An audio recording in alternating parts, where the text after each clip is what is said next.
The Game Gear library is overflowing with arcade ports and action-packed titles, and while those are great, I'm always personally drawn to adventures with a little more narrative meat on their bones.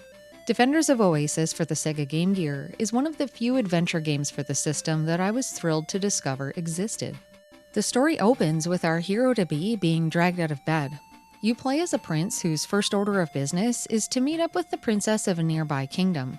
She's made a long journey with news of an enemy planning to launch an attack on Shanadar, your home. The enemy empire is on the hunt for 3 rings that were used to seal away a great evil named Ahriman, who's seeking release to destroy the world once and for all.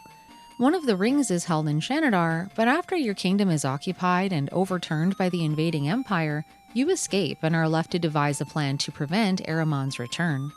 I was really pleased with how much the plot was front and center. Like a lot of other turn-based RPGs, Defenders of Oasis doesn't skimp on the story. It's all illustrated well in cutscenes between objectives, breaking up the monotony of the near-constant battling. These usually featured Ahriman and his frustrations over his followers' failures at finding the rings.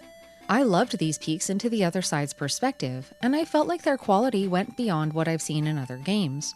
These exchanges were elevated further still with foreboding music and unsettling visuals to really create a sense of fear of this monster trying to climb out from its prison. In addition to these segments, the main party characters regularly struck up conversations with each other in their travels. These events not only painted a clear picture of each individual person you take up arms with, but also went the extra mile to illustrate how they all get along or where their viewpoints differ. I can't say enough how refreshing it was to see a group of properly motivated characters coming together to fight the good fight. Everyone had their own valiant reasons for joining the prince and keeping Ahriman locked away, and these details imparted a bit of extra polish on this title. It would be an understatement to say that this game's text was coherent. In fact, it was so well written that even all of the subtlety of its clever jokes and the severity of some of its plot points came through perfectly. I did get stuck on where to go occasionally, but it wasn't because of anything lost in translation that misled me. The action jumps ahead by conversing with trigger characters. They'll either very plainly explain what you need to do next, or maybe one of several people you'll need to talk to before things open up in a more indirect way. The only times that I spun my wheels in Defenders of Oasis were largely because of doing the right things in the wrong order. One great example of this was a boarded-up entrance to a building I found. I had no way of getting inside at first, and it turned out that I needed to speak to some NPCs in a nearby town that I hadn't even found yet. Eventually I tracked it down, and after probing the locals there for information, I rushed back to the door thinking I'd be good to go. Nope, the game wanted me to converse with a few more people first, and only then was I able to gain access to the area inside. After this experience, my motto rightfully became, when in doubt, speak to everyone several times. It was a surefire way to forge on ahead and worked beautifully for the rest of the game. I also really liked how there wasn't a lot of fluff here. This adventure is completely devoid of superficial side quests that pad out the length of the game, keeping the story pacing near perfect. If there was ever a time when I had to run around for someone or backtrack to previous areas, it was always to drive the plot along or to develop one of the characters. This is definitely one of the more focused games I've had the pleasure of playing, which would have been perfect on the go on the Game Gear back when this was new. Before we get into the meat of the game and its enemy encounters, I'll take a moment to say that I thought that the graphics were really nicely done. I especially loved the main party and NPC sprites, and it clearly took some very talented people to use color so creatively. Not only did the prince's outfit look amazing, but every other person, including the main party and other characters, looked distinct and fit in perfectly with the theming of the world. The character portraits in the menu were also a highlight, even though the genie looked like he wanted to pulverize me. I'm just glad he was on my side. The environments were also lovely and bright, but the buildings were a little sparse inside. A house with a table and a few pots was unfortunately the norm here, which made me miss some of the extra efforts around interior decorating that I've seen in other adventures. I was also very impressed by the soundtrack. It was actually one of my favorite parts of Defenders of Oasis. There were of course a few tunes that were underwhelming, but other than the battle music, I can't think of a single song I ever grew tired of listening to. Because of the extremely high encounter rate, it plays every few seconds, and because it's never varied except for an occasional boss tussle, it grew tiresome after a while. It's far from a bad song, but a little variety would have really helped to keep the auditory monotony at bay. The combat here consisted of turn-based random encounters that crop up almost constantly while you explore outdoors or inside of buildings and labyrinths. I honestly found the battles to be middling at best. There were a few reasons for this, and the first was the visual presentation. For as often as I found myself staring at these fights, I wished the graphics had been more engaging. The pixel art for different enemies was impressive, but all of the sprites were static. Other games I've played employed neat tricks like flipping enemies back and forth or moving them around to feign being animated even if they weren't intrinsically, and a lot of that sparkle was sorely missed here. Variety was also scarce. Many designs were reused multiple times with fresh coats of color to represent more difficult versions of the same beasts. The most egregious aspect was the unimpressive and drab gray background that accompanied every encounter no matter where it was triggered. It was jarring to go from a bright and sunny desert or a lush jungle to this boring aside to wail on some foes for a while. The other major gripe I had was that there wasn't really much to do in the way of strategizing. I was initially the most excited about the genie and the potential phenomenal cosmic powers I could unleash with him, but despite his very intimidating portrait, he turned out to be more of a support character than anything else. All of the other people that eventually make up your party only play slightly differently from one another. The manual does the great service of describing their movesets in detail, with the hero being the strongest physical single-target hitter. I depended on him the most for the majority of the game, since the other characters had special attacks that were nowhere near as effective.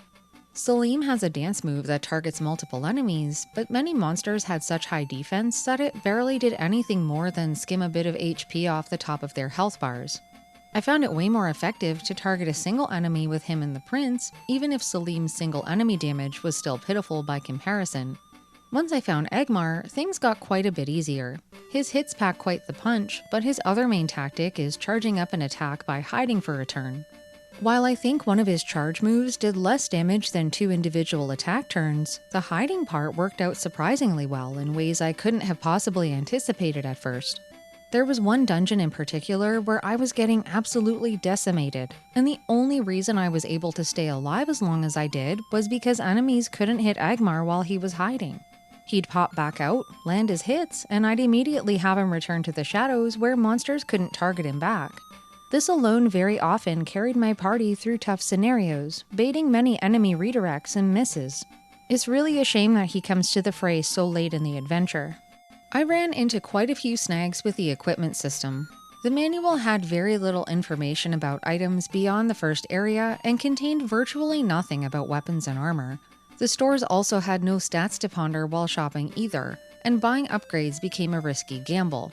Not only did you have no idea whether what you were buying was better than what you already had, you also had no idea who could even wear it until it was in your inventory. And it's not as if I was ever rolling in cash in Defenders of Oasis.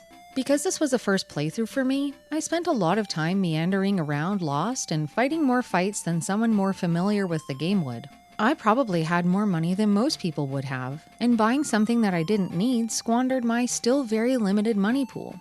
This led to the need to grind up for more cash to try again. You might be wondering why I didn't just save my game, buy some stuff, and reload if something I bought was worse than what I already had. Well, Defenders of Oasis actually autosaves your game really often. I'm convinced it saves with every step, which in this case turns out to be a curse more than a blessing if you ended up with some bum equipment that you didn't want. On the bright side though, if your battery-eating Game Gear decides to run out of juice when you're down in the depths of a dungeon, it's very nice to be able to pick up exactly where you left off next time. I personally didn't run into battery problems since I was playing this with an AC adapter, but there were a couple of times where my game froze up unexpectedly and forced me to reset. Why does this always happen to me? I think it crashed. Yeah, hang on one sec. This game autosaves, so don't panic. It's okay. In every case when I reloaded my game, all my progress was intact. This of course doesn't count the time that my save battery completely failed me and I had to start the whole game over, but we won't dwell on that. Now, respawning exactly where you stopped playing last isn't always a good thing. If this happens while you're out and about exploring but are also low on health with no way to recover, the game can become incredibly unforgiving and monotonous. There is no such thing as a town portal spell to warp you out to safety, meaning that if you find yourself in that predicament and ever want to see the light of day again, you're gonna have to walk out one risky step at a time. If my party wiped on the way and I had to reload, I got dropped right back into the same dire straits I left off in. And let me tell you, when all your party members are low on health and every battle ends in a game over, it gets pretty frustrating to sit through the game over sequence, go back to the title screen and reload, only to imminently receive another dose of death and do it all over again and again. Limping back to safety like this was a drain on my time and morale, but I feel like it also goes against the spirit of the handheld game experience. Imagine how much battery time would have been wasted in situations like this for something as integral as getting back to an inn to heal up, or maybe go shopping to buy some more items before trying a dungeon again. All of this could have been avoided with an exit spell, or even the ability to make a hard save in an area of your choosing instead of being at the mercy of autosaving. There are a lot of longer RPGs or adventure games on handheld systems that do provide you the opportunity and autonomy to save anywhere, but I have to admit that I did like the autosave function when it worked in my favor. My party's progress and strength always seemed to lag just behind the foes in each area, which in turn maintained a welcome degree of tension and challenge the whole way through. Beginning a new story chapter always went hand in hand with a significant spike in enemy ferocity, leaving me subject to encounters that I could just barely survive. Thankfully, these weren't anything that couldn't be overcome with a little leveling or equipment upgrading, but I never got to rest on my laurels for too long. For the majority of the game, the dungeons and labyrinths could be described as bite-sized. There were a couple that employed some problem solving to get through, like this one area where you can only move in a single direction on ice, but I never feel like they overstayed their welcome. At least that's what I thought until the final area reared its ugly head. Nothing really compared to just how mountainous the climb to the end was. If you could imagine other difficulty increments as a single stair in a staircase that you stepped up every chapter, the final area was more like jumping up an entire flight all at once. The encounters here were absolutely brutal, and in most cases unavoidable. These jerks with heads for arms were some of the meanest enemies I came up against, and the same could be said about the statues. I don't mind difficulty in my games, but the way that this ramped up seemingly out of nowhere transformed what was a very balanced experience up to that point into a trial of the limits of my patience. It was around this time that the game stopped feeling fun, and to be honest, I might have considered abandoning it if it hadn't been for the accountability I had to my streaming audience to see it through to the end. One of the biggest hurdles is your extremely small inventory. You can only carry up to 9 of each item, which is far from enough of a stash if you're relying on them alone, especially through an area as arduous as this one. While the genie's healing spells don't cost too much MP, it doesn't take very long to run out of that resource after a handful of battles. The only way to recover HP and MP outside of items is a handy spell that sends the genie into his lamp for a single battle to recover it. This is great in principle, but a little tricky in practice when you're already in dire straits. If he's low on health and dies before you can send him away, the rest of your group is as good as doomed. It took a lot of finagling to get my party back to prime condition in these situations, and this game can potentially transform into a trip to Frustration City where every stop on the itinerary is more death. If you do play this and manage to get through the final stretch, the ending is well worth the effort. I just wish that it hadn't felt like I'd been smacked in the face with a pile of bricks trying to get there. Defenders of Oasis was a formidable entry on the list of Sega adventures I'd been wanting to check out. It offers a well-rounded RPG experience with some very engaging mechanics, as well as some important quality of life features that would have made it ideal for play on the go, like the autosaving, for better or for worse. My very favorite aspect was the story that never stopped surprising me until the very end of the game, but the way there was rife with semi-stale combat and an endgame difficulty spike that really soured my opinion of the experience. Stacking it against its competition from the time it was released, it's definitely one of the most entertaining adventures I've had, albeit a flawed one. And we found our fourth party member, who is an absolute tank, by the way, now that he's gaining some levels. He started out at a solid level 1, which is always great when games do this. Oh?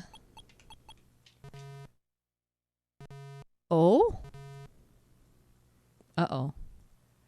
I think the save battery's gone.